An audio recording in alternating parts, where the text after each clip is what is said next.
think I found myself a 5-star read again.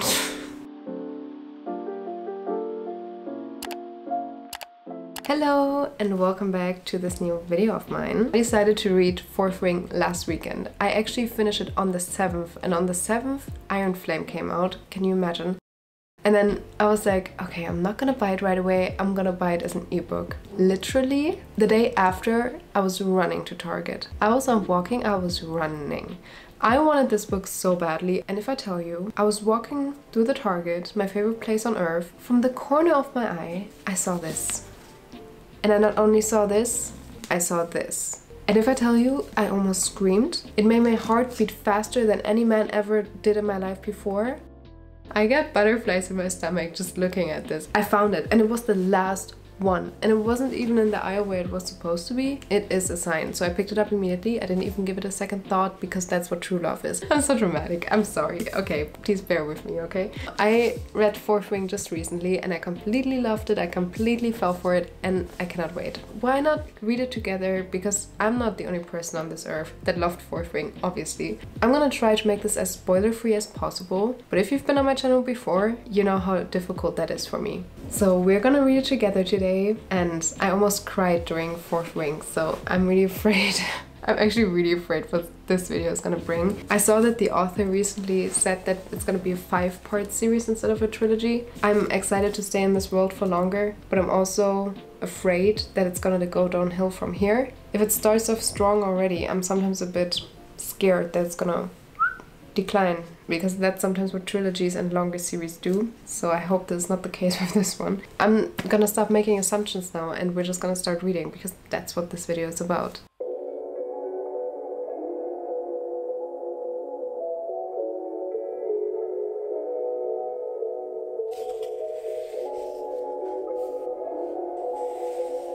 I'm currently done with the first chapter and basically started where we left off with the first book, which is amazing. It's very fast-paced already, and we get a small sneak peek into the politics, and we're also addressing the cliffhanger from the first book, which is really good. And Xaden, we already get a few moments with him and I already love it. If there would be less moments with him, I would really be sad about that. So I hope they can rekindle their relationship and build up their trust again. I don't know how the author always does it. It starts off and I'm immediately in the world. My neighbors are really getting on my nerves today. This is so not easy right now. There is so much going on, like all characters already evolved. Andarna changed so much already. Xaden made a promise that he would tell her everything.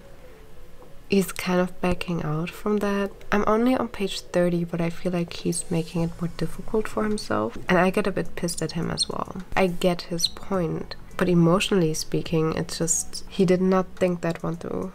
Oh my god. I hate when there's a miscommunication trope, because he promised something to her and now he has troubles keeping it, and I'm like, it's just a bit stupid. I'm gonna have to see, because I'm still at the beginning of the book, but I don't like this trope so far. Oh no.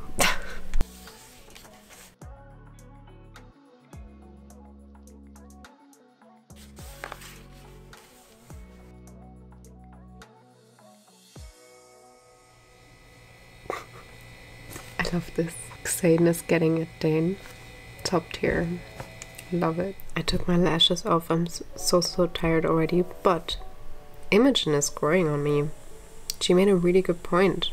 She seems very respectful now, which I like. And she's not going after Xaden, so a really good thing. I'm on page 50. The plot is thickening. I don't like this. I mean, I like this book. I don't like the development though. I swear, if they're gonna be apart for a longer period of time, I'm gonna be so annoyed. My eyes are watering right now. I'm not crying. Literally not crying. They're just sensitive. But they just got new orders and Xaden is about to leave, and I'm like, if we see less of him this entire book, I'm gonna be very sad. Let's find out. We need to talk about this because Xaden is a bit of an asshole right now. I understand his reasoning. Like, logically I understand his reasoning. But she's setting her boundaries and he's just saying, yeah, I know you will change your mind. It's not that sexy type of confidence. It's that like toxic kind of confidence, you know? We're gonna work out anyways, so I don't even have to try to fix things. That's what it seems like. And I'm so disappointed. I did not expect that he would be a bit bitchy right now. Okay, so my assumption is there's still gonna be endgame, but they're gonna break up in between, like third act breakup or something like that. Please let me know your assumptions down below. Do you think there's gonna be a new love interest forming, or do you think they both are gonna stay together? Maybe there's gonna be a new love interest forming in this book. Oh, I hope not. I'm mad at Xaden right now, but I don't want another love interest, to be honest. I just made myself a matcha. I don't know, it makes me very happy. And I'm on page 60 already, chapter 8. And Xaden just left and I'm unwell. I'm not okay with this. It's gonna be alrighty. Please excuse the fridge noise in the background, but it's so interesting because now we're getting conscription day from a different perspective. Because now she's not in her first year anymore and she has to see the first year people do the first day of the trials. Oh my god, that's like such a flashback. It's kind of cool. I love that this is happening. I mean, no, it's actually shit that this is happening still, but it's interesting, so I'm here for it. How Violet is evolving. Already in fourth ring she became so much more badass and she's standing up for herself and she's not taking shit from anyone. Not anymore. She's really hating on Dane, like completely, and I'm like, that's such a shift. Understandable, 100%, but still crazy. There are so many facets to her character and she's so relatable in a way, and still she's so badass and she's so clever. With the fact that she trained to become a scribe and now she's a writer, she has so many more benefits against all the others. And then obviously that she has 2 dragons is also top tier.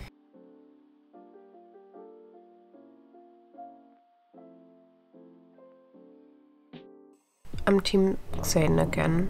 He left her a note.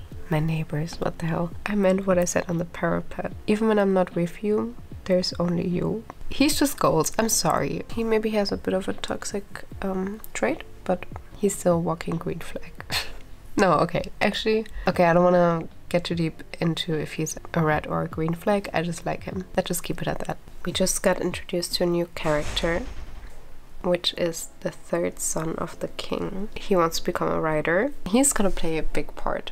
I already think so. Maybe Liam 2.0. Something is fishy here. I hope he's not gonna be the 3rd one in the love triangle. Then it would be a love rectangle. That would be weird. Okay, I think that's not gonna happen. I should stop worrying about their relationship and more focus on the politics. That's what the book is more about, I guess. We're getting even introduced to another character, and it's Liam's little sister. I swear, I cannot handle any more losses. I'm already attached to her. I cannot do this. I'm lost for words. This book got me good already. I'm completely in the story. Turn of events. The sister is a bitch. Someone has been telling lies. She's literally hating on Violet. Like, completely. She wants her to literally go to hell. I take everything back.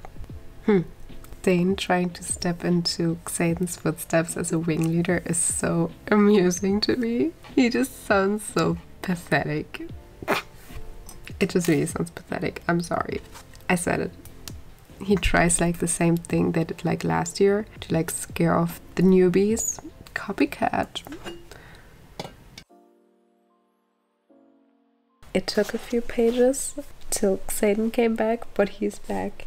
It's so crazy. So many things are happening already. It's so similar to the first book in the way of like the pacing. We have more background knowledge now, so it really makes me reflect on everything more for some reason. He wrote her a letter? How cute is this? I want to see the letter. It's so unfair. I'm grinning like a love-drunken fool. There's this guy called Varish. I hate him. He's so annoying. And I feel like the connection with her dragon Tane is not so strong anymore. Maybe it's because Xaden is not in the picture as much. So that Segale and Tairn, how do I pronounce this? I don't know. Maybe that's why they are also struggling a bit. So maybe that's why he's always a bit harsh. I don't know, I liked him better in the first book for some reason, the way they were communicating with each other. I'm just in shock by how this book is going right now. Politically speaking, everything is getting so much more tense, and I'm like, who can you trust? Who can you not trust?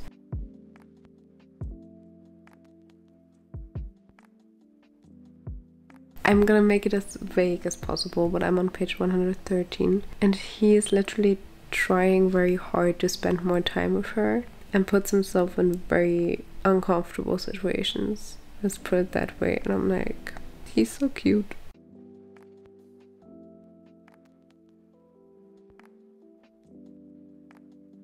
Rise and shine. I was up last night till I think 3 a.m. and it's currently 9:30 and I'm gonna continue reading. I'm still so tired, but it's fine because I just can't wait to get back into this world. I think it's so fascinating how every chapter ends with like an open question or just like something that makes me want to keep reading. The author always makes it happen that the last sentence is what gets me. I'm about 1/3 through and I like it. But we don't see so much from Satan right now, and I feel like there was more chemistry with the two of them in the first book. There's still chemistry, but they're a bit more in that difficult era, I would say. For some reason, it's harder for me to get into the story right now, even though I've just been in the world for the past few days. Like, I've already read Fourth Ring a few days ago. In direct comparison, I feel like it's pretty clear that this is a in-between part and not the beginning of a story and not the ending of a story. I can tell how the plot is thickening. We get a lot of politics right now, which is good, and I start to understand a lot more things, but I also really have to keep up and have to keep my mind going to understand which strings are attached to everything. I mean, there's a lot of action happening. I just miss a bit more Satan. They could use a bit more chemistry, but so far I still enjoy it. But I don't know if it's as high up as Fourth Ring as of now, but I still have so much more to go. Don't take that as a bad sign for now. We're seeing a bit more of her sister again, which is fun. I don't know, I just love every single character. I feel like I said it so many multiple times already, but I do. I just remembered that I didn't even say it in this video, but I watched a video recently about that Violet is actually weak because she has a sort of disease that dislocates her joints more easily. So everything makes sense now, and I feel like it's also addressed more here that actually her joints are dislocating and that she's not always falling in an unlucky way. You know, so I start to understand more that she's actually a bit disadvantaged in that sense, but like her mind and her strong will are really what drives her forward. And I think she just undergoes such a huge transformation also in this book, but also in Fourth Ring already. It was so intense and so apparent. The first book and this book as well probably are gonna each play over the course of 1 year. So it was the first year of their education and now it's the second year of education. Especially she's 21 now. In those stages of your life you change so much, and with everything she goes through, I think it's very apparent everything that she has to overcome mentally, physically, and how she can grow from that. Psychologically speaking, that's so interesting, and that's why I enjoy the book so much as well. Not just because of the fantasy aspect or the love aspect, but because of how everyone grows. All the other characters are growing as well, and it's really always described. I can always follow the shifts in characters that are happening, and I like that. I'm on page 240 right now, and something very shit just happened. And I kind of expected it to happen based on the first book of what we saw. It makes sense. I'm not entirely surprised, but I'm not having this plot twist right now. I don't like this at all. I'm about halfway and shit is hitting the fan. It's going downhill right now. I'm so scared. This is the point where also in the first book, after halfway, I'm continuously scared for all the characters. I don't want to spoil or anything, but I'm really in shock right now. I don't like this. I was literally stressing for nothing. I was really stressing for nothing. Never mind. I can live with that.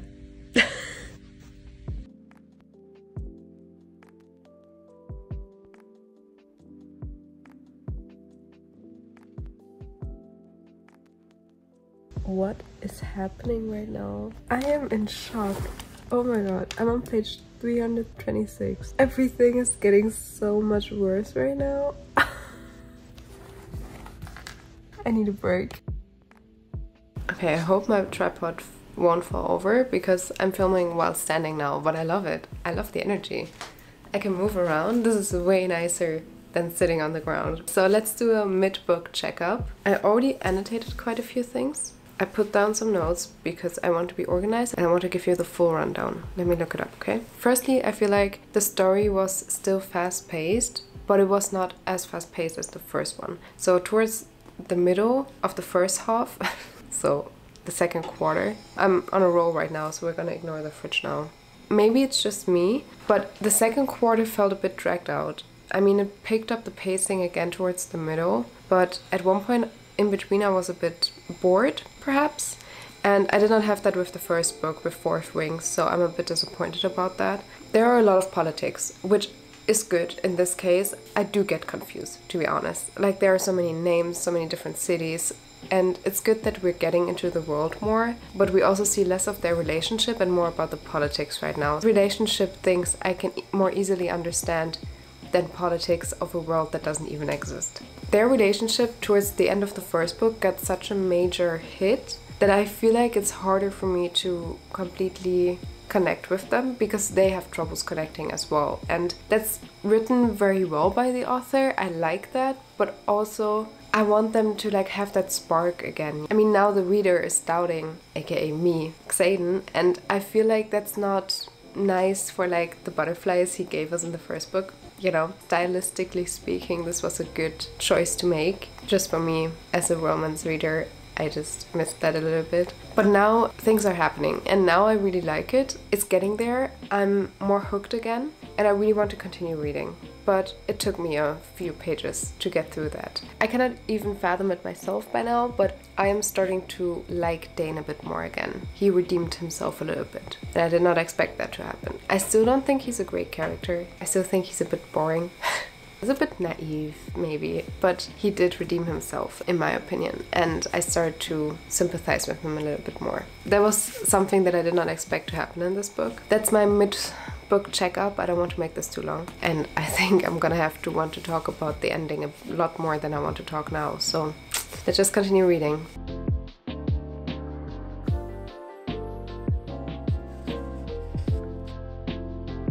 I'm on page 509 right now. Why am I sobbing? So things are heating up again, which is good. It's getting a bit faster now. I only have 100 pages left. It's already, I think, 10 p.m. or something, but I'm gonna finish this book tonight. I'm just gonna stay up till 3 a.m. or something. I don't know. Not my favorite thing to do every night, but yeah.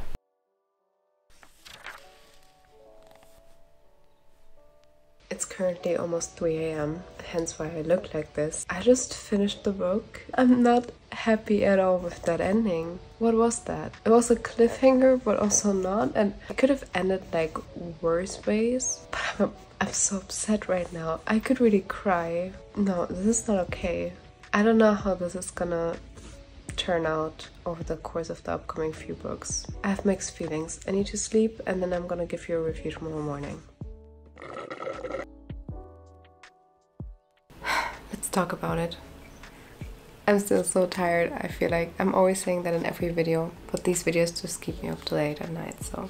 The plot definitely thickened. So in this book we are following Violet through her second year of war college and all the intrigues that brings with it and the lies she has to cover up. Just how her life evolved since she found out the truth in the last book. Also, Xaden and her have to definitely rekindle their relationship, so we're following the two of them trying to figure things out. And there's a lot of war stuff happening, and I already said it before, there are a lot of politics in this book. It was not like the first one where you just got slowly introduced into everything. Now it was definitely a world that you had to pay way more attention to, which is not necessarily bad. It just takes me a longer time to always figure out where everything is and what everything means, and there were so many different names. So this one was definitely more difficult to follow than Fourth Wing. Overall, I feel like we didn't get a lot from their love story right now. There were some bits and pieces that we saw the two of them more together, but especially in the first half you didn't see them a lot, and the talking that was overdue was not really done. That's just my opinion, but I don't want to spoil you guys with anything, so I'm just gonna keep it at that. I loved Riddock.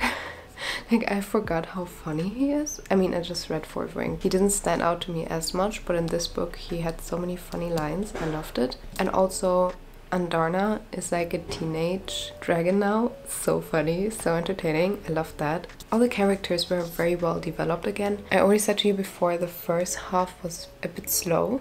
It was coming and going in waves again, like similar to the first one. We were also in the beginning following a similar structure as in the first book because they were now mentoring the first years and being there with them throughout the entire trial, so it made sense that we saw the process evolving again. And then towards the second half, everything started shifting and we saw a completely different side of this world.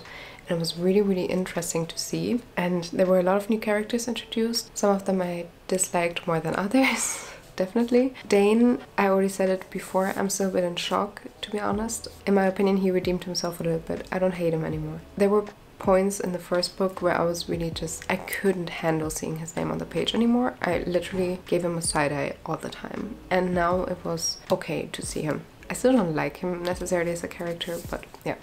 Let's talk about the ending though, because I need to talk about this with you guys in the comments if you've read it. I'm not going to address it in this video too much because obviously as I said, it's spoiler free, but I really need to talk about it. I called my boyfriend last night because we have a time difference. I was literally almost crying. I was so done and he was like, "Are you well?" No, I was not okay. The thing is, there were a lot of scenes towards the last 100 pages. I was not surprised by it, let's put it that way. And I think that was what Fourth Ring did as well. Like, I wasn't necessarily completely, utterly surprised. It was something that was already brushing my mind like before. Then the last 10 pages though, the last 10 pages, they got me good. They got me together because that was something I did not expect. I'm a bit pissed by that cliffhanger. Now I cannot just read the second or third one. I need to wait a long time because we don't even know when it's gonna come out. And please tell me that you were equally as shocked as I was when I read this. I didn't even comprehend it at first. I was like, it's not that bad. And the more I thought about it, the more I was so upset. And I really don't know how they're gonna handle this. I really don't know how they're gonna resolve this issue. I mean, there's gonna be a way. Yeah, and then, as I said, the last 100 pages, the plot thickened a lot more. We were suddenly a lot more in the war environment, I would say. I thoroughly enjoyed it, but it's not as high up for me as Fourth Ring. I don't really want to give quarter ratings as much, but I feel like this book is a 4.25 for me. I feel like 4.5 is a bit too high for the fact that I sometimes felt a bit bored. You can definitely tell that this is an in-between part of a series, and it was also just very long, you know.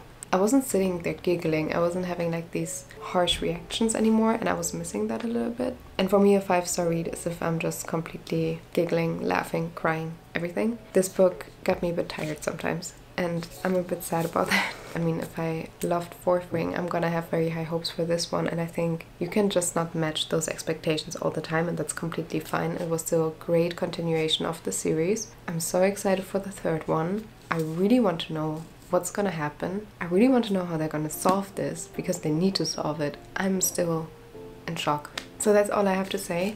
Please let me know what you thought of the book in the comments down below. I want to know. Are you gonna read it this month? Let me know. And I would love to chat with you in the comments about it. That was it for today's video. Thank you so much for watching. Make sure to subscribe to this channel and like this video if you haven't already. And I'm gonna see you next week. Bye!